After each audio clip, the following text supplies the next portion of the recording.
महाराष्ट्र शासन संचालित जिला उद्योग केंद्र चंद्रपुर द्वारा सुशिक्षित बेरोजगार युवाओं को मुख्यमंत्री रोजगार निर्मित कार्यक्रम CMEGP के माध्यम से स्वरोजगार का अवसर।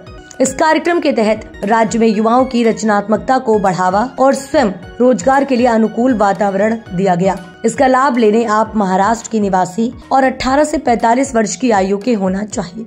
अधिक जानकारी के लिए संपर्क करें जिला उद्योग केंद्र चंद्रपुर।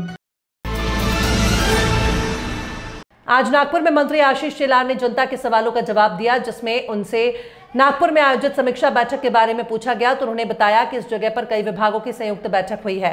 फिल्म सिटी के लिए रामटेक के पास 128 एकड़ जमीन तय की गई है। विदर्भ में फिल्म निर्माण को बढ़ावा देने के लिए फिल्म सिटी बनाने का फैसला किया गया।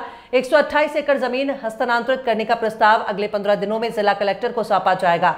नागपुर जिले में फिल्म सिटी को सफल बनाने के लिए एक सलाहकार नियुक्त करने का निर्णय लिया गया है। वहीं जब उन्हें रणवीर इलाहाबादिया के बारे में पूछा गया तो उन्होंने बताया कि रणवीर इलाहाबादिया के मामले में पहले से ही जांच चल रही है। अश्लील संवादों वाला कार्यक्रम पहले से ही चल रहा है। ऐसे कार्यक्रमों के संचालन के दौरान अगर थिएटर बोर्ड इसकी इजाजत नहीं देता है तो उसके खिलाफ जांच कर कार्रवाई करने का आदेश दिया गया। आगे उन्होंने सुरेश दास धनंजय मुंडे से मुलाकात पर बात करते हुए बताया कि उन्हें संदर्भ की जानकारी नहीं है। उन्होंने अखबार में खबर पढ़ी है, उन्हें नहीं पता कि मीटिंग हुई थी या नहीं, खुले आम हुई थी या खुलकर। साथ ही उन्होंने आगे बताते हुए मुंबई नगर निगम पर भी चर्चा की और बताया कि मुंबई नगर निगम की स्थिति देवेंद्र फडणवीस, एकनाथ शिंदे और अजीत पवार मिलकर तय करेंगे। लेकिन कुल मिलाकर तस्वीर यह है कि महागठबंधन को संयुक्त चुनाव का सामना करना पड़ेगा। उन्होंने एकनाथ शिंदे इसे हल्के में नहीं ले के बयान पर जवाब देते हुए कहा कि इन बातों का कोई मतलब नहीं है। हम एकजुट होकर महागठबंधन में हैं, हम एकजुट सरकार में आए हैं और हम स्थानीय स्वशासन चुनाव मिलकर लड़ने का इरादा रखते हैं। तो एकनाथ शिंदे जी ने विपक्ष से कहा होगा मातोश्री ने उन्हें अब तक हल्के में लिया है, इसलिए वे इस स्थिति में है। अभी भी हल्के में ले रहे हैं, इसलिए मातोश्री को उनकी चेतावनी होगी।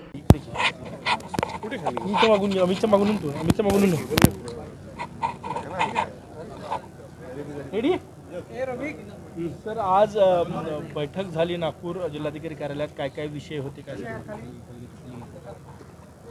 आज नागपूरच्या जिल्हाधिकारी कार्यालयामध्ये सन्माननीय आशीष जयस्वालजी आणि आमचे जिल्हाधिकारी, फिल्म सिटीचे अधिकारी, महसूल आणि सांस्कृतिक कार्य विभागाचे अधिकारी अशांची संयुक्त बैठक होऊन या ठिकाणी 128 एकर रामटेक जवळची जागा विदर्भाच्या भागामध्ये सुद्धा चित्रपट निर्मितीला चालना मिळावी यासाठी फिल्म सिटीला या ठिकाणी जागा देण्याच्या संदर्भातली चर्चा झाली।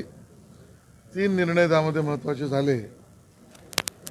महसूल विभागाकडून जिल्हाधिकारी, सांस्कृतिक विभागाकडे 128 एकर जागा हस्तांतरित करण्याचा प्रस्ताव 15 दिवसामध्ये त्या ठिकाणी आता गती दिली जाईल।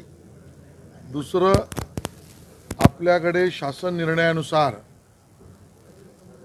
G2G म्हणजे सरकार टू सरकार अशा जागांच्या ट्रान्सफरला आगाऊ त्या ठिकाणी पोझिशन सुद्धा घेता येतं आणि म्हणून अशा पद्धतीने आगाऊ पोझिशन घेऊन, ॲडव्हान्स पोझिशन घेऊन त्यावर तातडीने कशा पद्धतीने चित्रपट निर्मितीला चालना मिळेल आणि लोक इकडे येतील यासाठी एक कन्सल्टंट हा नियुक्त करण्याच्या बाबतीतला निर्णय झाला।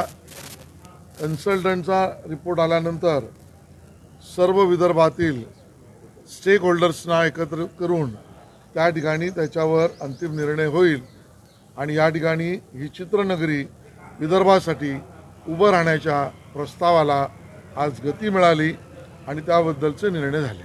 मुंबईतील न्यू इंडिया कोऑपरेटिव्ह बँकेवर RBIनं निर्बंध लादलेले आहे। बऱ्याच ठेवीदारांचे पैसे त्या ठिकाणी अडकलेले आहेत। ग्राहकांच्या लांबच्या लांब रांगा लागलेल्या आणि पॅनिक सिच्युएशन आहे ग्राहकांमध्ये। RBIने कारवाई जी केली असेल ती RBIच्या किंवा नियमांच्या कायद्यांच्या चौकटीत केली आहे।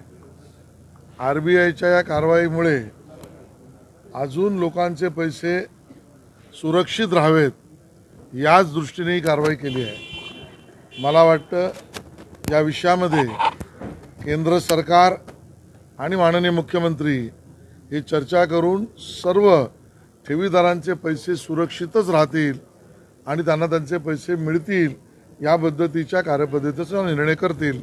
आपण त्याबद्दल निश्चित राहिलं पाहिजे. रणवीर अलाहाबाद या प्रकरणी तुम्ही चौकशीची मागणी केली आहे. रणवीर अलाहाबाद या प्रकरणी ऑलरेडी पोलिसांची चौकशी चालू आहे. काल जो आम्ही निर्णय केला तो राज्यामध्ये काही भागामध्ये अशाच पद्धतीच्या अश्लील प्रदर्शन किंवा अश्लील शब्द किंवा अश्लील संवाद याचे काही कांदे पोहे नावाचे कार्यक्रम सुरू झाले. ते थिएटरमध्ये तिकीट लावून होत आहेत आणि त्यामुळे आपल्या नाट्यगृहामध्ये तिकीट लावून कांदे पोहे सारख्या अशा अश्लील पद्धतीचे कार्यक्रम होत असतील आणि त्याला रंगभूमी मंडळाची परवानगी नसेल तर त्याच्यावर तातडीने कारवाई करा असे आदेश मी दिले. महाराष्ट्रातील लवचिक विरुद्ध कायदा येतोय, मला याची पूर्ण माहिती घेऊन सांगायला आहे. सुरेश धस आणि धनंजय मुंडे यांची जी भेट झाली यावर आता मोठे वादंग रंगत आहेत. सुरेश धस यांचं म्हणणं आहे की बातमी कोणी लीक केली. मला याची संपूर्ण माहिती नाही. मी वर्तमानपत्रामधनं बातमी ऐकतोय. ती भेट झाली का नाही झाली, गुप्त झाली का खुली झाली, खुल्यापणे गुप्त पद्धतीने झाली का गुप्त पद्धतीने खुल्यात झाली, मला याची पूर्ण माहिती नाही. मुंबई महानगरपालिकेच्या निवडणुका ह्या महायुती म्हणून लढल्या जाईल की कशा पद्धतीनं त्याचा पुढचं त्याचा अंतिम निर्णय माननीय देवेंद्रजी, एकनाथ शिंदेजी आणि त्याबरोबर अजितदादा पवार आणि रामदास आठवलेजी करतील. पण सर्वसाधारणतः महायुतीच निवडणुकीला एकत्र जाईल असं चित्र आहे. काल एकनाथ शिंदे नाशिकला होते आणि मला हलक्यात घेऊ नये असे त्यांनी सूचक वक्तव्य केलं आहे. गेल्या काही दिवसांपासून इन्कमिंग पण त्यांच्या पक्षात प्रचंड प्रमाणात सुरू आहे. नाशिकमध्ये झालं आहे, मुंबईत पण एक वेगळ्या काही कॉम्बिनेशनच्या चर्चा गेल्या काही दिवसांपासून सुरू आहे शरद पवारांच्या भेटीत. मला वाटतं या चर्चांना काही अर्थ नाही आहे. महायुती म्हणून आम्ही मजबूत आहोत. आम्ही एकत्र सरकारमध्ये निवडून आलो आहोत. एकत्र महायुती म्हणून महानगरपालिका निवडणुका लढवण्याचाच मानस आमचा आहे. आणि त्यामुळे एकनाथ शिंदेजी जे म्हणाले ते विरोधकांना म्हणाले असते आणि म्हणून मातोश्रीने त्यांना हलक्यात आतापर्यंत घेतलं आणि मग ही परिस्थिती झाली. अजूनही हलक्यात घेऊ नका हा मातोश्रीकडे इशारा त्यांचा असावा. भाजप एकट्याने लढेल अशी चाचपणी काही सुरू आहे अशा पण चर्चा आहे. अशी कुठलीही चर्चा नाही, अशी कुठली चाचपणी नाही. सर, रणवीर अलाहाबाद प्रकरण में आपने जांच की मांग की हिंदी में? भैया हमने नहीं किया उसमें जांच, हमने किया है मांग. ऑलरेडी उस मामले में पुलिस इंक्वायरी चालू है. हमने मुंबई में और राज्य में कभी मराठी थिएटर्स में कांदे पोहे नाम के इस प्रकार से अनसेंसर्ड पद्धति के प्रोग्राम हो रहे हैं, उसके ऊपर इंक्वायरी की मांग की.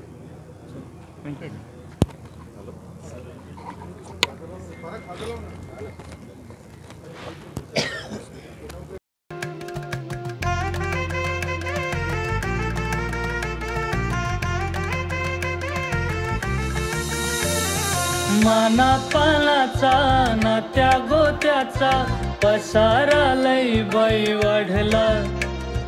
रुसवा नको ग बाई कुणाचा मोठ्यानी उतारा काढला. लगीन घाई सुचून देई खरेदीने पणा काढला. खरेदीला वर्षीधीने उत्साह नवा आणला. बांधला बसका बांधला, बांधला बसका बांधला, बांधला बसका बांधला, बांधला बसका बांधला.